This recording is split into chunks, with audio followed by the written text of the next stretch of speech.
Hey guys, I wanted to take a break from Castlevania tips and tricks and bring you something more personal. My top 10 favorite PS2 games.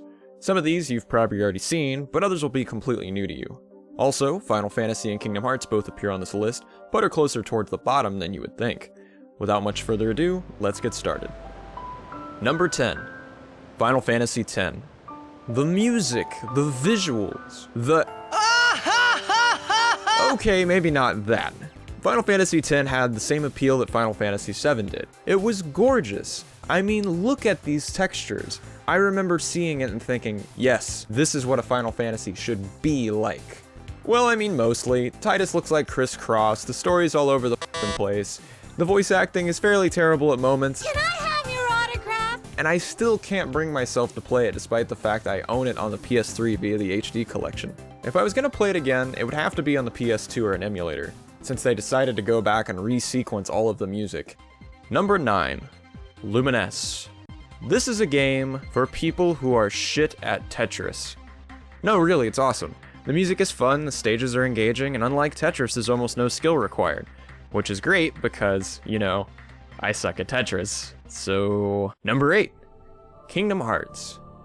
Kingdom Hearts had me enchanted as a kid. There was something about walking past a new console I'd never played, looking at a demo I'd only heard occasional word about, and seeing it for myself that blew my mind.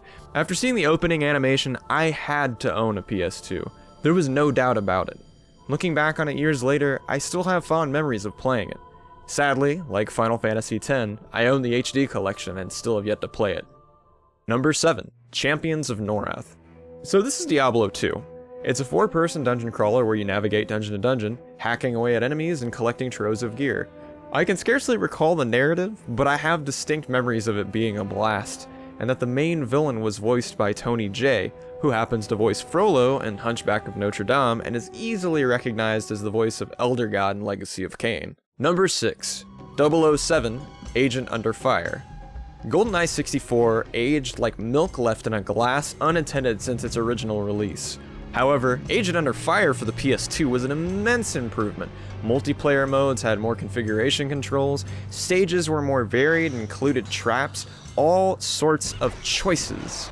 And it was the sort of game that made playing the campaign mode necessary to earn all the additional weapons and stages for multiplayer, like the Golden Gun. And it was the sort of game where I was a complete ham because I would cling to the ceilings and do this shit. Headshot. Number 5. Armored Core 2.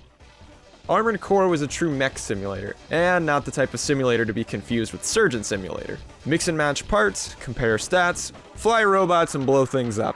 This is the type of game you play incessantly while looking up part configurations for badass builds. There was a forum dedicated to making different builds for different fights, since there was generally no one build to rule them all setting. Also, it's worth mentioning that in addition to Armored Core 2, Another Age, 3, and Silent Line, the rest of the series juggled mechanics, dropping them from some but adding them in others. It really became a confusing mess, but even so, this is one of the best titles in the series. Mr. Giggles, want to see my pocket? Yeah! Mr. Giggles, want to see my pocket? So yeah, if you can't tell, this is Time Splitters. It's a first-person shooter that's absolutely nutters. The multiplayer is literally so ludicrously fun, I've never played the single-player campaign. Yeah, had the game for years, never touched it. Number 3. Way of the Samurai. I love Way of the Samurai because it plays like a choose-your-own-adventure book. The fun lies in replaying it to unlock different weapons, different endings, and different character models. Weapons feature durability, which means that at any point they can break.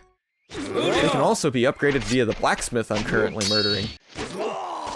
Well, yeah, don't go fighting blacksmiths. A single playthrough can last anything from an hour to 3 or 4 at max. And that's from title screen to credits. Like I've said, you can beat this game, replay it again and again, and choose whatever path makes sense to you. Number 2. Red Faction 2. Forgettable campaign mode, but man was the multiplayer good. It's like a well-oiled machine. Weapon variety? Check. Laser cannon with a scope to see through walls, although it's so tiny you're gonna get axed while using it? Check. Stage variety? Check. And while I was recording, I found this Easter egg I didn't recall. Chances are, if you're reading this, it sucks to be you. Number 1. Micro Machines, version 4. Micro Machines is a toy car racing simulator that features rockets, machine guns, hammers, and lasers. In other words, it's an absolute blast.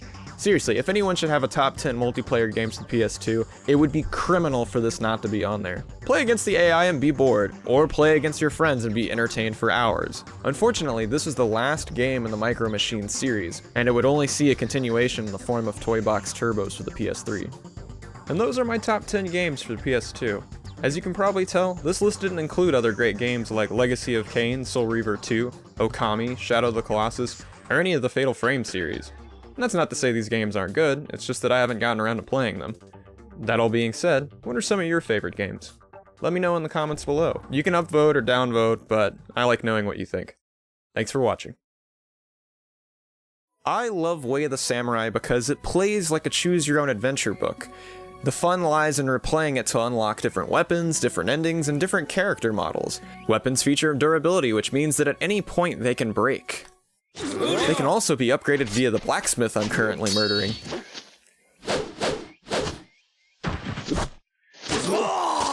Well, yeah, don't go fighting blacksmiths. It's like a choose-your-own-adventure book. The fun lies in replaying it to unlock different weapons, different endings, and different character models. Weapons feature durability, which means that at any point they can break. They can also be upgraded via the blacksmith I'm currently murdering. Well, yeah, don't go fighting blacksmiths. A single playthrough can last anything from an hour to 3 or 4 at max, and that's from title screen to credits. A single playthrough can last anything from an hour to 3 or 4 at max, and that's from title screen to credits. Like I've said, you can beat this game, replay it again and again, and choose whatever path makes sense to you.